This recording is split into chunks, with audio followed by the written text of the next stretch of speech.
Hello everyone, my name is Milo, and welcome to a video no one asked for, but that I will make. The Rose came out with a new album, and I am actually going to see them this December, so I need to check the album, of course. So I thought, why not reach out to fellow Black Roses while I'm at it.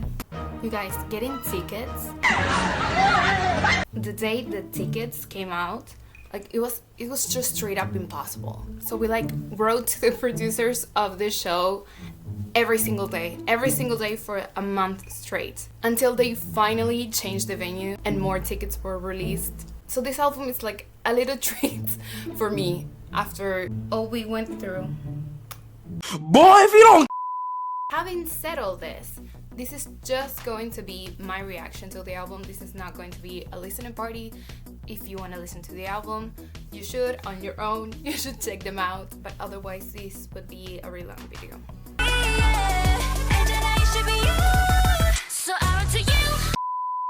Now, we're gonna start with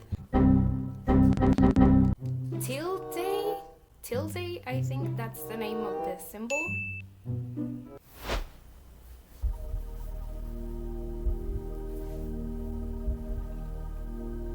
It's a bit like meditation music.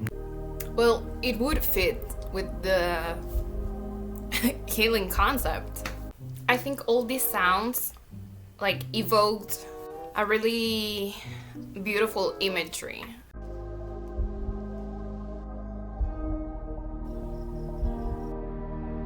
So that was the introduction to the album. I think it clearly sets the tone for the healing concept, very appropriate on that note. Now let's go to definition of ugly is.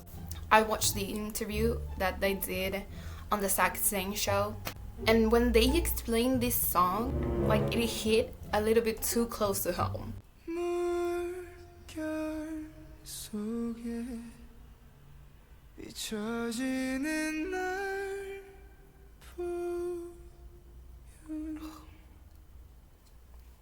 That silence said a lot.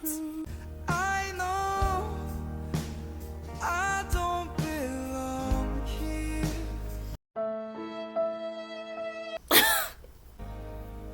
Why am I so insecure? Maybe she's born with it. Maybe it's clinical depression.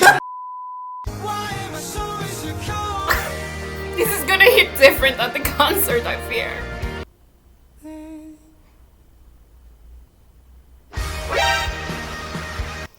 It's so interesting that they decided to start with, where do I belong? Why do I feel different from everyone else? I wonder if that's because we're gonna dive deeper into that, right? Because the next song is Childhood, and I've already heard it. So I wonder if the theme is oh, why am I so different? And now we're gonna list the facts as to why we are different. For example, childhood trauma. Should've never gave it up. This part. Should've never said I can't. Judging me for who I am. Should've never listened. No. Why are we still here? Whenever Usang brings out that grit, you know he means it. Already these two songs sound completely different from each other. And I think both of the songs' themes demanded it. Feeling isolated, feeling left out. It can be very sad at times, which is why I think they started with no sound at all. And then at some point you get angry. Why do I have to be like this? And that's where that huge instrumental comes in. But Childhood doesn't really move a lot. It's a slow pace, it's steady. Regret is like a quieter feeling. There's going to be a lot of metaphorical talk.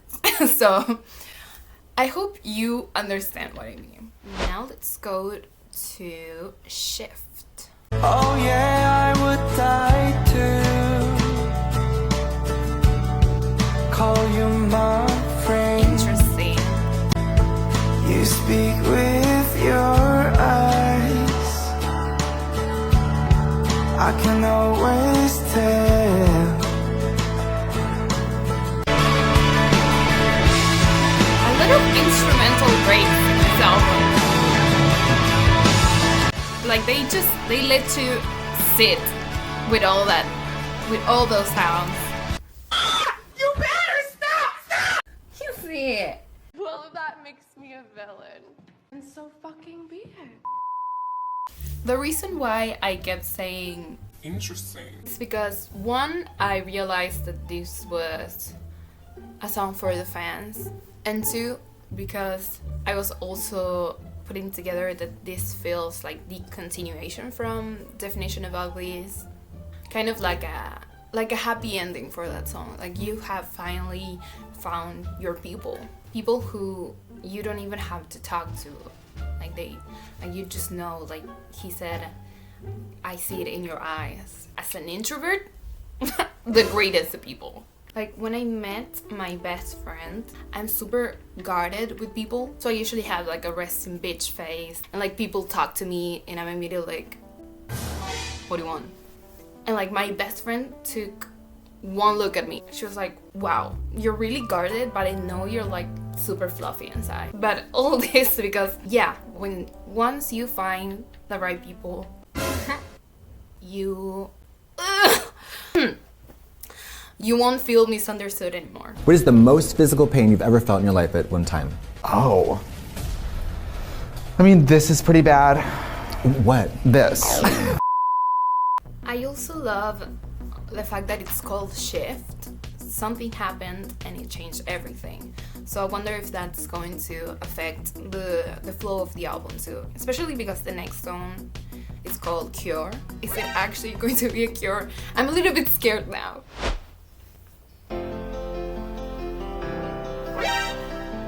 Have we had a piano-driven song before? I'm here for it.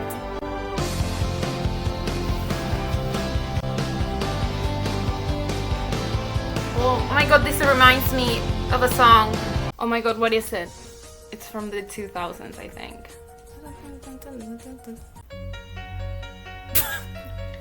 Yeah, it's this one.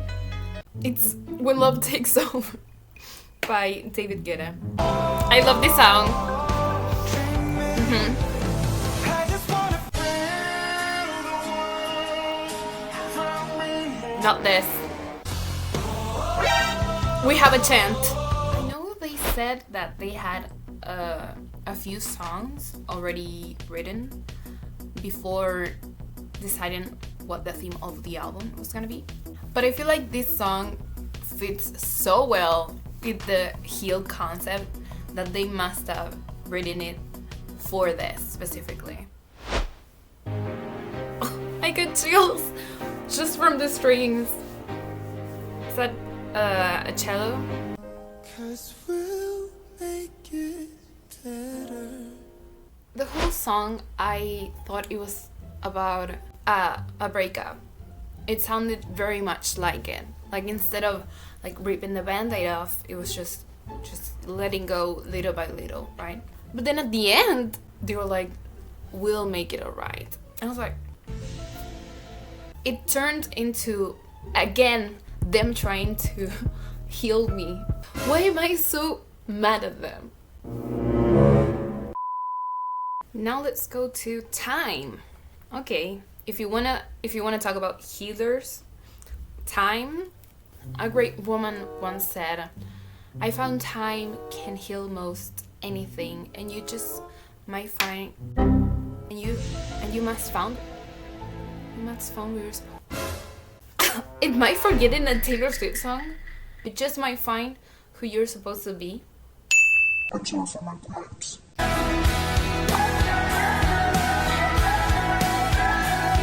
that sound? This is the first time closes into your story. If we take out that post-chorus, the sound reminded me so much of Mayday Parade and Taking Back Sunday. If you know, you know. I was an emo in the 2000s, so I like how they used time in different ways. Like, this is the last time we're doing something. Time will heal us. This one's just as depressing as the other one, but this is also a vibe. Now let's go to Yes, featuring James Reid. Just walk with me side by side, sharing our time.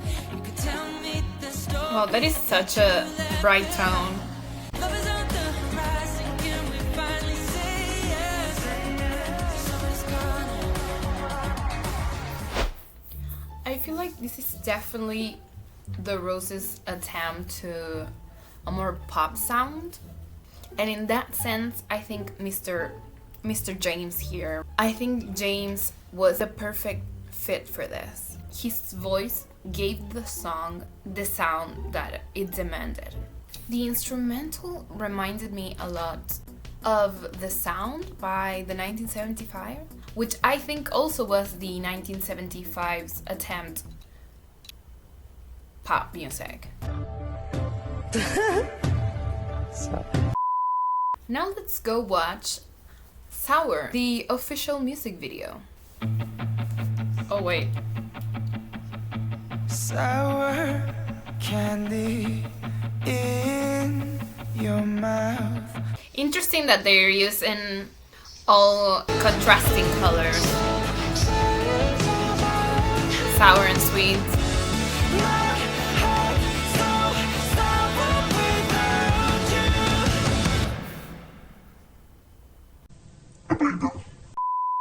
Now let's go to N dash. You guys, I'm a linguist. I have been studying grammar for the last 5 years of my life. I shouldn't be doubting all these symbol names. Is it going to be another instrumental? Also, I think I'm doing this because it feels like floating. Oh no, not the ASMR.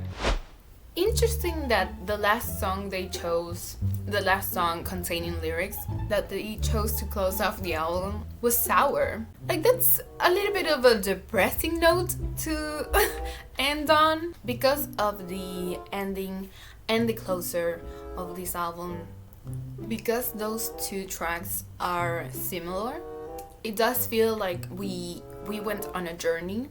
But because that last song before the ending was Sour, I don't know, did we heal ourselves? But anyways, I enjoyed it nonetheless. I can't wait to see them in concert. I gotta remember though, bring tissues. That's gonna be it for today, guys. I'll see you soon.